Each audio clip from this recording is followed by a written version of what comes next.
Baik, pada video kali ini kita akan membahas materi tentang energi kinetik.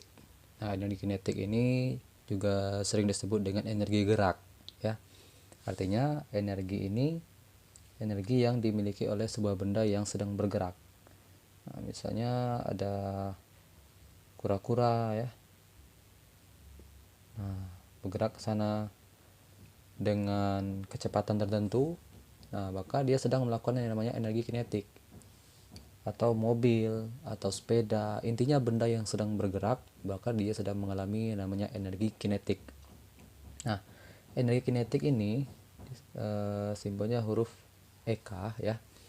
Rumusnya untuk mencari besar energi kinetik itu kita bisa menggunakan rumus EK sama dengan setengah dikali M dikali V kuadrat. Oke, EK adalah energi kinetik, ya. Kemudian M itu massa, V adalah kecepatannya. Nah, kalau seandainya kecepatannya konstan, kita gunakan yang ini.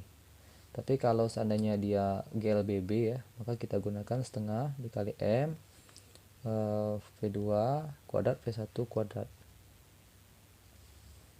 Nah, ini kalau seandainya dia kecepatannya berubah, GLBB, ya. Kalau ini GLB, kecepatannya tetap. Nah, kita lihat dari sini, semakin besar bendanya, masanya, maka energi semakin besar. Semakin besar kecepatannya, maka energi kinetik juga semakin besar. Artinya ini berbanding lurus namanya, ya. Nah, kemudian kalau seandainya kita otak-atik rumus ini, kita bisa juga dapatkan rumus yang baru sebenarnya. Jadi dari rumus ini, kalau seandainya ditanya M, maka kita pindahkan ini ke sini semuanya. Kita pindahkan ini semuanya ke kiri. Tapi ini dengan ke sini, maka M sama dengan 2 dikali EK dibagi V-nya turun ke bawah. V kuadrat. Oke. Kalau mencari nilai V, maka ini dipindah ke sini, ini dipindahkan ke bawah. Maka untuk mencari nilai V, rumusnya V sama dengan 2 EK per M. Nah, ini kan awalnya kan kuadrat nih. Kita harus akarkan biar dia tidak kuadrat lagi. Nah, ini untuk rumus mencari energi kinetik. Nah, sebagai contoh nih, ini ada kura-kura ini masanya 10 gram misalnya, ya. 10 gram. Dia bergerak dengan kecepatan 10 meter per sekon. Berapakah energi kinetiknya? Nah, kita langsung saja menggunakan rumus EK sama dengan setengah dikali M dikali V kuadrat. Setengah dikali 10 gram, karena ini masih gram, kita ganti menjadi kilogram, maka dibagi 1000, ya. Dibagi 1000, maka kita coret, maka tinggal 0,01 kg. Letakkan di sini. V kuadrat lah 100, ya, 10 kuadrat.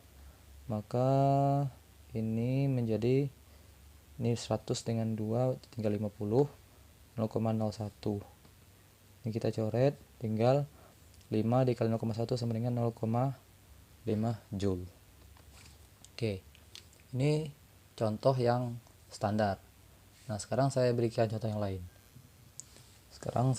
lain. Misalnya ada sebuah benda atau mobil, ya, mobil bergerak. Kecepatan awalnya kita bikin 5 meter per sekon. Nah, jadi mobil ini bergerak dengan kecepatan tetap.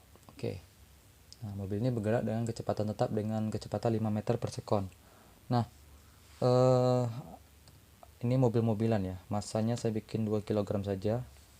Mana ada mobil yang masanya 2 kg, ya. Nah, tapi ini mobil-mobilan. Nah, kemudian ketika dia bergerak dengan kecepatan tetap seperti ini, lalu ada yang mendorongnya. Nah, sehingga nanti dia mengalami sebuah gaya. Nah, enggak lah, ketika nyampe di sini dia nanti ada namanya gaya. Ada yang mendorong dia sebesar saya bikin di sini 15 Newton lah, ya. Nah, kemudian tentu kecepatannya enggak sebesar ini lagi, ya kan? Tidak sebesar 5 meter lagi. Nah, maka pertanyaannya, berapakah kecepatan setelah didorong itu? Ini kecepatan awal. Nah, berapa kecepatan setelah didorong itu, dan dia sudah bergerak sejauh 5 meter. Nah, jadi harusnya dari sini nih. Oke ya. Jadi setelah dia dapat dorongan, dia tadi bergerak dari sini ke sini. Nah, ini sejauh 5 meter. Nah, pertanyaan berapa kecepatan dia nyampe di sini? Oke. Nah, jadi cara menjawabnya kalau seperti ini, kita gunakan rumus yang mana? Nah, tapi kita lihat ini kan bendanya sedang bergerak nih. Oke, sedang bergerak, berarti dia sedang bergerak nih ya. Kemudian benda ini dia juga adanya dorongan yang menyebabkan bendanya berpindah sejauh beberapa meter ya kan. Nah, ini kan sama dengan usaha. Coba kalian lihat ya. Usaha itu satuannya joule, betul ya. Gerak itu satuannya juga joule kan. Nah, jadi sebenarnya usaha itu ya bisa kita samakan dengan energi kinetik, perubahan energi kinetik ya. Nah, karena ya tadi kenapa adanya ketika dia melakukan usaha terjadi sebuah adanya energi kan, mengeluarkan energi. Nah, jadi energinya kemana perginya ya, untuk menghasilkan usaha. Jadi W itu sama dengan EK ya gitu. Nah, W rumusnya F dikali S ya, sedangkan EK rumusnya setengah M. Nah, lihat ini, awalnya kan kecepatan segini, kemudian kecepatan jadi segini, berarti dia GLBB. Maka kita gunakan rumus yang kedua tadi, yaitu V2 kuadrat V1 kuadrat. Oke, setelah itu kita masukkan angka-angkanya.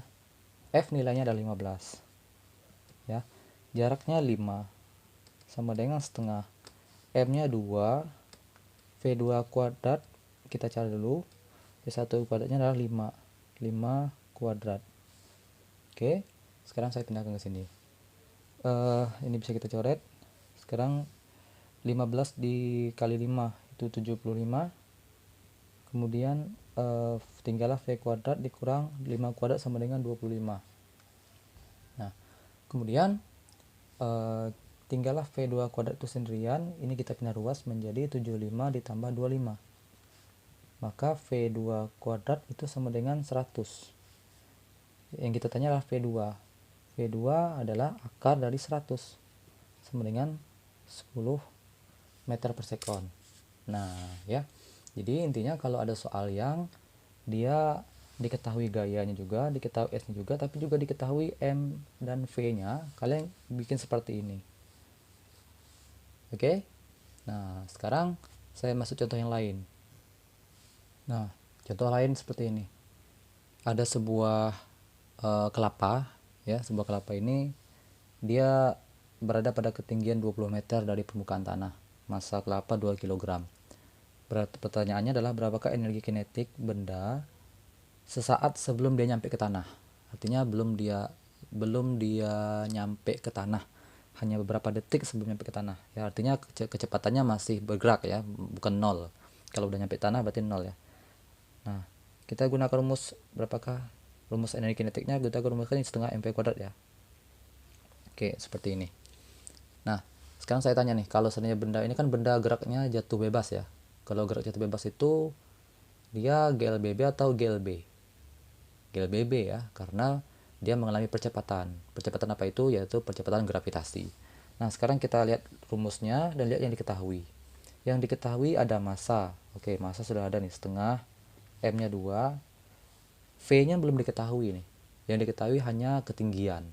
Nah, kalau kalian buka materi tentang gerak jatuh bebas, maka kalian akan menemukan ya ini kan GLBB ya. Kalau GLBB itu kan berlaku rumus yang ini VT kuadrat sama dengan V0 kuadrat plus minus 2 dikali, sekarang saya ganti karena ini dia jatuh ya ke arah vertikal, saya ganti, harusnya kan 2AS ya, tapi karena dia vertikal maka diganti 2GH. Kemudian ada lagi rumus VT sama dengan V0 plus minus G kali T. Kemudian H sama dengan V0 T plus minus setengah GT kuadrat ini ya. Nah, ini materi tentang gerak jatuh bebas. Kita lihat ini, kira-kira dari rumus yang ketiga ini mana yang bisa kita gunakan untuk mendapatkan nilai V, kecepatan. Kita lihat, kan ini dikatakan ketinggian ya. Kalau ketinggian ini tentu ini dia, ini H, ini juga nih bisa. Nah, tapi ini tidak bisa kita gunakan karena yang ditanya adalah V ini, V setelah dia jatuh, sedangkan ini kan kecepatan awal nih. Ini kecepatan setelah jatuh. Maka kita gunakan rumus yang ini dulu. Baik, kita gunakan ini dulu. VT kuadrat ini yang kita cari. VT kuadrat sama dengan V0 kuadrat. Kita lihat berapa kecepatan awalnya. Karena dia masih di atas sebelum bergerak, maka 0. Saya tidak usah bikin ya, karena ini kan nilainya 0 nih. Maka langsung 2GH. Oke. Maka VT akar dari 2GH. Jadi nilainya 2, G-nya kita bikin nilai 10 ya. Gravitasinya 10 saja biar mudah dihitung. 2 dikali 10 dikali 20. Oke. 2 dikali 10 dikali 20 sama dengan 400 ya. Oke. Akar dari 400 itu adalah kan sama juga dengan 4 dikali 100 ya. Akar 4 itu 2, akar 100 itu 10. Berarti sama dengan 20 meter per sekon. Oke, inilah kecepatannya. Barulah kita masukkan ke sini. 20 meter per sekon kecepatannya. Oke, karena ini kuadrat rumusnya, kita bikin kuadrat, maka kita coret-coret tinggal 400 joule. Nah, jadi begitu cara mengerjakan soal-soal yang energi kinetik ya. Baik, ini dulu. Nanti silakan lihat di video yang lain. Dan untuk latihannya nanti dikirim lewat WA. Terima kasih.